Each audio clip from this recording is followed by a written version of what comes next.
जटा के बीच हरे अघ कीच चरण छवि श्री बनवारी की, श्री गिरधर कृष्ण मुरारी की।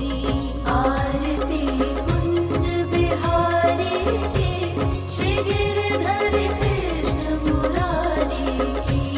चमकती उज्ज्वल तट रेणु बज रही वृंदावन धेनु, चहु दिस गोपी ग्वाल धेनु।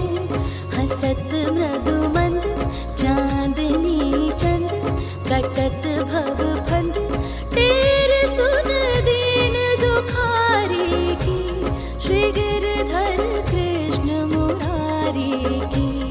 आरती कुंज बिहारी की, श्री गिरधर कृष्ण मुरारी की।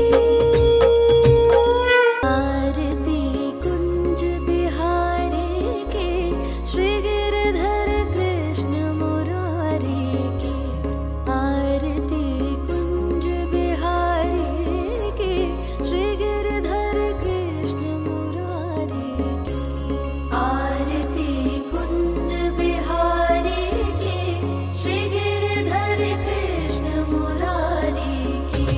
गले में बैजंती माला, बजावे मुरली मधुर बाला।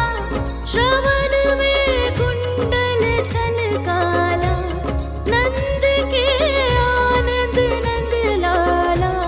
गगन सम अंग कांति काली, राधिका चमक रही आली। लतन में ठाड़े बनमाली, भ्रमर सी अलक कस्तूरी तिलक। चंद्र सी झलक ललित छवि श्यामा प्यारी की, श्री गिरधर कृष्ण मुरारी की। कनकमय मोर मुकुट बिलसे, देवता दर्शन को तरसे। गगन सो सुमिन रसी बरसे, बजे मुरचंग मधुर मृदंग। ग्वालिन संग अतुल रति गोप कुमारी की, श्री गिरधर कृष्ण मुरारी की। आरती कुंज बिहारी की, श्री गिरधर कृष्ण मुरारी की। जहाँ ते प्रकट भई गंगा, सकल मन हारिणी श्री गंगा। स्मरण ते होत मोह भंगा, बसी शिव शीस जटा के बीच हरे अघ कीच चरण छवि श्री बनवारी की, श्री गिरधर कृष्ण मुरारी की।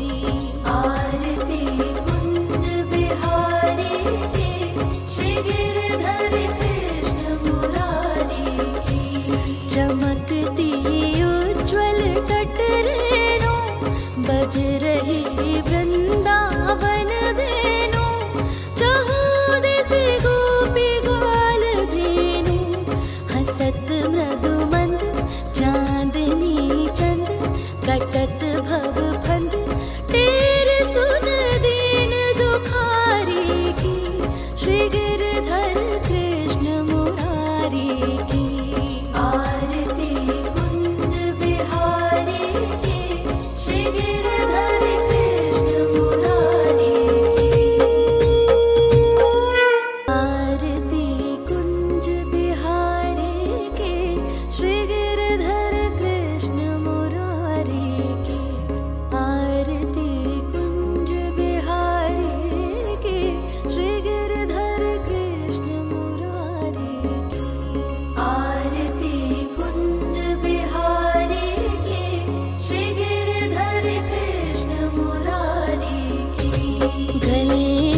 घट भर